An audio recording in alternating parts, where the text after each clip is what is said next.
On a freezing Christmas Eve, when the city glittered with lights but the wind cut through the streets like broken glass, a man named Adrian Westwood, one of the wealthiest real estate tycoons in the region, walked out of his office building after signing the most profitable deal of his career, yet feeling an emptiness that success could never fill. His life was a polished mansion with every luxury imaginable, but cold, silent, and hollow since the day his own family fell apart years ago, leaving him emotionally numb.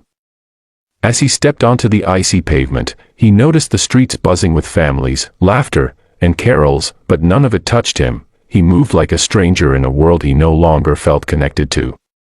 That was when his eyes caught something unusual at the edge of the square near the bus stop, a young mother sitting on the ground with her back against a suitcase, clutching a small child tightly inside her coat as snowflakes settled on their hair and shoulders. At first, Adrian walked past them, assuming someone else would help, but a soft sob carried by the wind froze him in place. He turned his head slowly.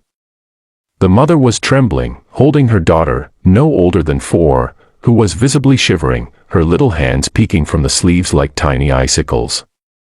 The mother tried to rub the child's arms, whispering softly, "Just a little longer, sweetheart. Mommy's here. Mommy won't let anything happen." Something sharp twisted inside Adrian's chest.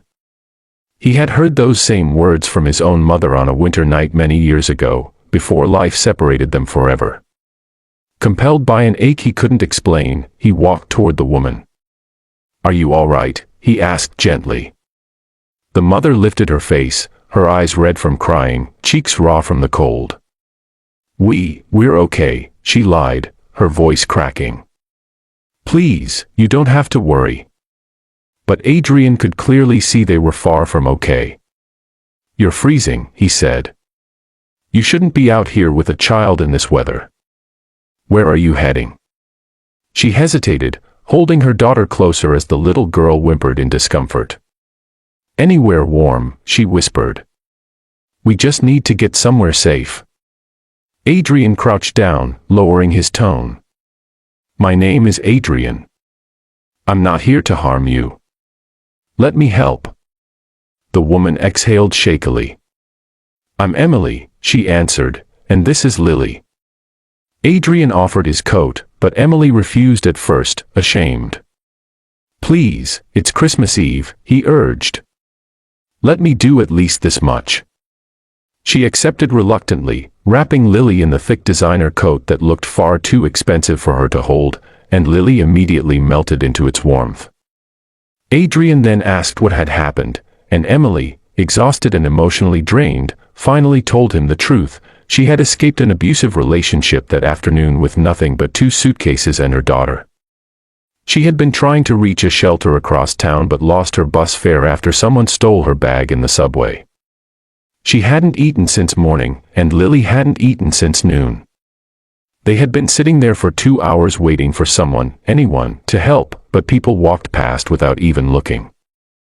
Adrian felt a sting of guilt for nearly being one of them. Without another second of hesitation, he took out his phone and called for his private driver. "You're coming with me," he said firmly. "I'm taking you both somewhere safe and warm tonight." Emily panicked, shaking her head. "I can't go with strangers, I understand," Adrian interrupted softly.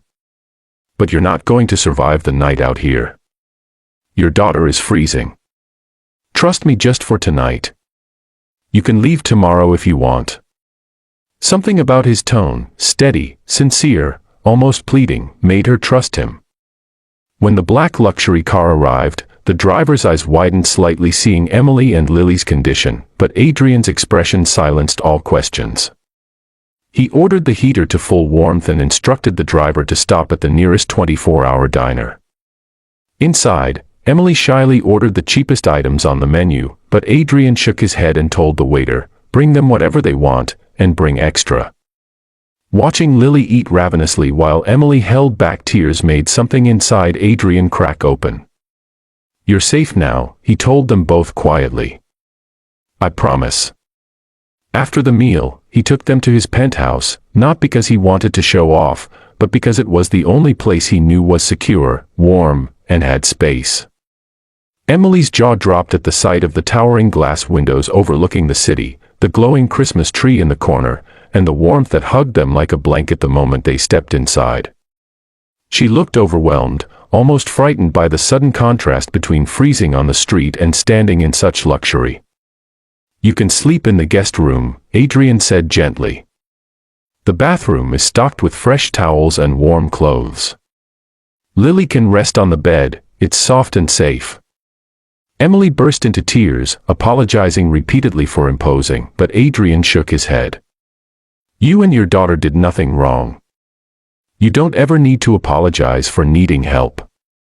He brought warm blankets, turned on the fireplace, and even found a small stuffed bear he had bought long ago but never gave to anyone.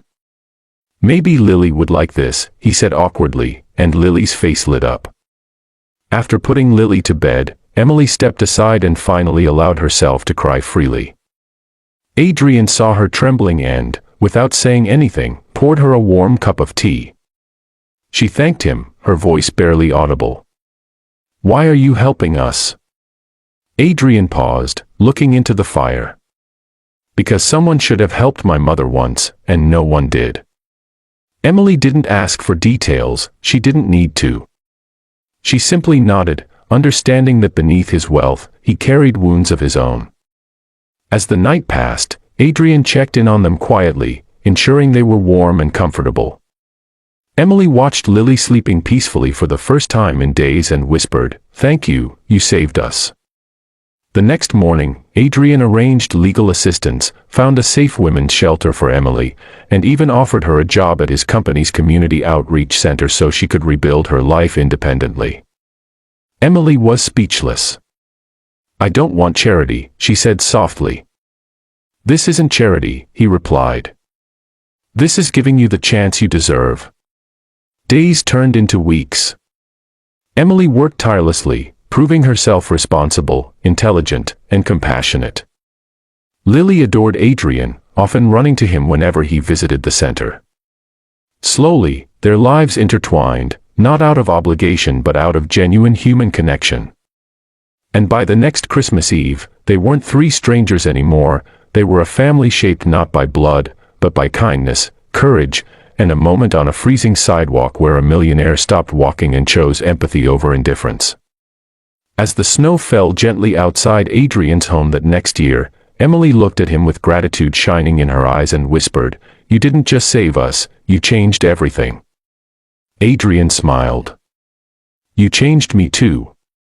And as the fireplace crackled softly behind them while Lily played with ornaments on the tree, it was clear that sometimes the greatest miracles on Christmas aren't wrapped in boxes, they are the hearts that decide to care when no one else does. If you felt this story in your heart, make sure to like the video, subscribe to the channel, and turn on the bell icon. Your support motivates us to bring more powerful emotional stories like this.